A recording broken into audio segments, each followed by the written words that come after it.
पिछले कई दिनों से राजस्थान, दिल्ली, एनसीआर, उत्तर प्रदेश, मध्य प्रदेश, महाराष्ट्र और झारखंड के कई इलाकों में खतरनाक हीट वेव चल रही है, जिसके चलते आईएमडी के अनुसार हीट वेव उत्तर पश्चिम भारत, मध्य भारत और पूर्वी भारत के आंतरिक भागों से लगे मैदानों इलाकों में चलने वाली तीव्र शुष्क उत्तर पूर्वी हवाओं की वजह से है। इसी कड़ी में आईएमडी के डॉक्टर वैज्ञानिक नरेश कुमार ने प्रतिक्रिया देते हुए क्या कुछ कहा, सुनाते हैं आपको।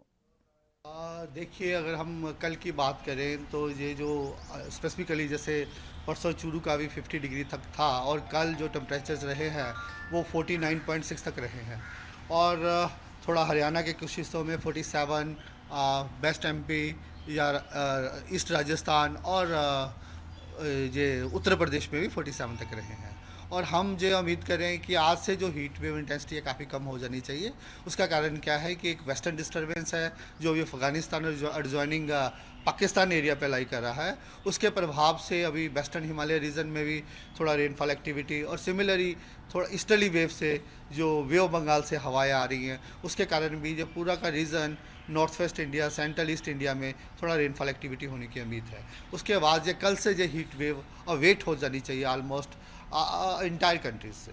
दूसरा सर, इसकी वजह क्या थी कि वेव चला जो ज़्यादातर भारत के हिस्से को अपने चपेट में लिया? देखिए, जैसे अगर हम पूरे भारत की बात करें तो मेन पिछले 3-4 दिनों में continuous dry north westerly wind होने के कारण पंजाब, हरियाणा, राजस्थान, उत्तर प्रदेश, मध्य प्रदेश, विदर्भ, छत्तीसगढ़ सारे रीजन्स में heat wave to severe heat wave mean 45 से लेके 47 डिग्री तक टेम्परेचर्स थे। जब डिपार्चर उसका 4.5 से लेके 6.5 तक था बहुत सारे स्टेशंस पे, उसके कारण जो कंटिन्यू चल रहा था। लेकिन जैसे मैंने अभी आपको ब्रीफ किया, एक वेस्टर्न डिस्टर्बेंस है जो भी अफगानिस्तान के ऊपर है, उसके प्रभाव से ये पूरा का पूरा रेनफॉल एक्टिविटी से होने के कारण जो टेम्परेचर्स में काफ़ी गिरावट आ जाएगी कल से स्पेसिफिकली, और हीट वेव अवेट हो जाएगी। सर, पीछे के सालों में इतना ज़्यादा टेम्परेचर नहीं चली, पॉल्यूशन को लेकर अच्छे संकेत थे, इसके बावजूद हीट वेव को लेकर लोगों को काफ़ी जिज्ञासा रहा कि आखिर क्यों बढ़ा इतना। देखिए, ऐसा कुछ नहीं है। ऑलमोस्ट अगर हम हर एक मई जून की बात करें, जनरली इतने अब नॉर्मल टेम्परेचर्स होते ही हैं, 48-49 तक पहुंच ही जाते हैं। अभी तक कुछ ऐसा इतना कोई एक्सट्रीम नहीं हुआ। This is almost usual phenomena. Jammu Kashmir में पुलवामा जैसे हमले की एक और साजिश को नाकाम किया गया है। सेना ने पुलवामा के अयानगुंड इलाके में एक सेंट्रो कार में भारी मात्रा में विस्फोटकों को बरामद किया। इस कार में आईईडी का भी इस्तेमाल किया गया था। सुरक्षा बलों ने कार को संदिग्ध हालत में पाया और उसकी जांच की तो भारी मात्रा में विस्फोटक मिले, जिसके चलते सुरक्षा बलों ने उस कार को नियंत्रित विस्फोटक के जरिए उड़ा दिया। इस मामले में और अन्य मुद्दों पर राज्यसभा सांसद केटीएस तुलसी का बयान सामने आया है।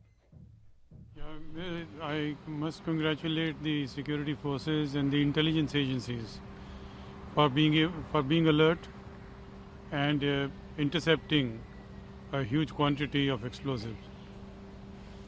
Sir, Mamata Banerjee had I told Amit Shah, if you think West Bengal cannot manage on its own, then you come and handle.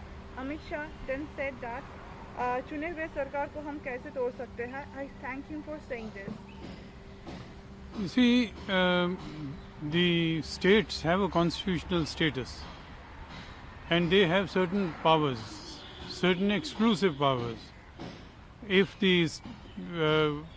central government were not to respect the areas of sovereignty of the states, it is going to disturb the federal structure.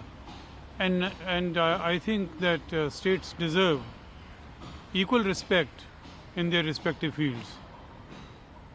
Sir, Mamata Banerjee has also, especially in Bengal, she has said irrespective of the some special trains, that without our knowledge 36 trains are coming from Mumbai. I spoke with Maharashtra. They said they also got the information late. Railway is planning it on their own. But these trains are not being run for the comfort of the train. The trains are for the people, and if they have to serve their purpose, there has to be advance information for at least 24 hours, so that the arrangements can be made by the state government to receive a whole lot of people who might come, and also those who are going. Otherwise, the whole purpose is defeated. If there is no coordination, what's the fun of doing it? Congress अध्यक्ष सोनिया गांधी ने कहा कि पिछले 2 महीने से देश corona की चुनौती और लॉकडाउन के चलते रोजी रोटी रोजगार के गंभीर आर्थिक संकट से गुजर रहा है।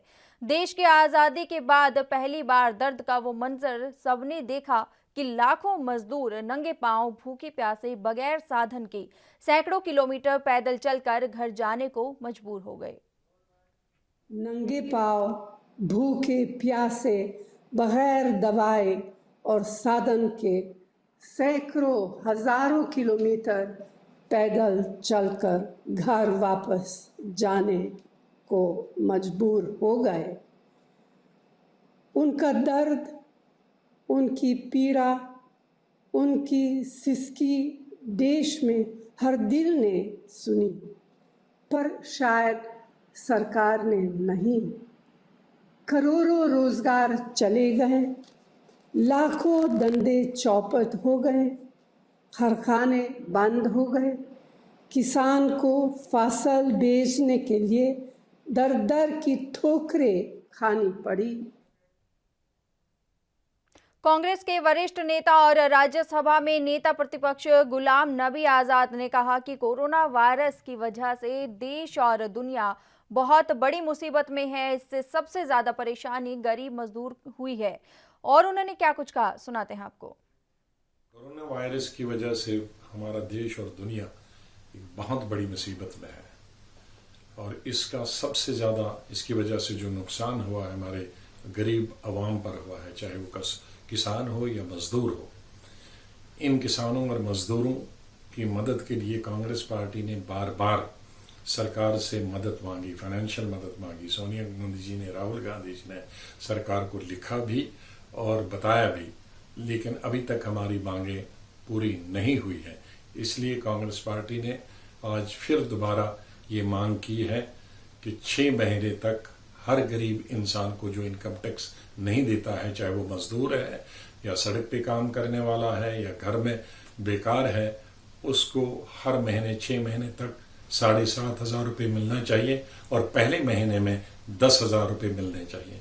और इसी तरह से जो छोटा कामकाज करने वाले लोग हैं, तिजारत करने वाले हैं, बिजनेस करने वाले लोग हैं, उनको लोन के बजाय उन्हें कैश देना चाहिए ताकि वो अपना तिजारत शुरू करें। और साथ साथ ही बेकारी को दूर करने के लिए मनरेगा में 100 दिन के बजाय 200 दिन का काम 1 साल में मिलना चाहिए। खबर दोपहर में इतना ही। देश और दुनिया की तमाम खबरों के लिए बने रहिए ANB न्यूज के साथ। नमस्कार।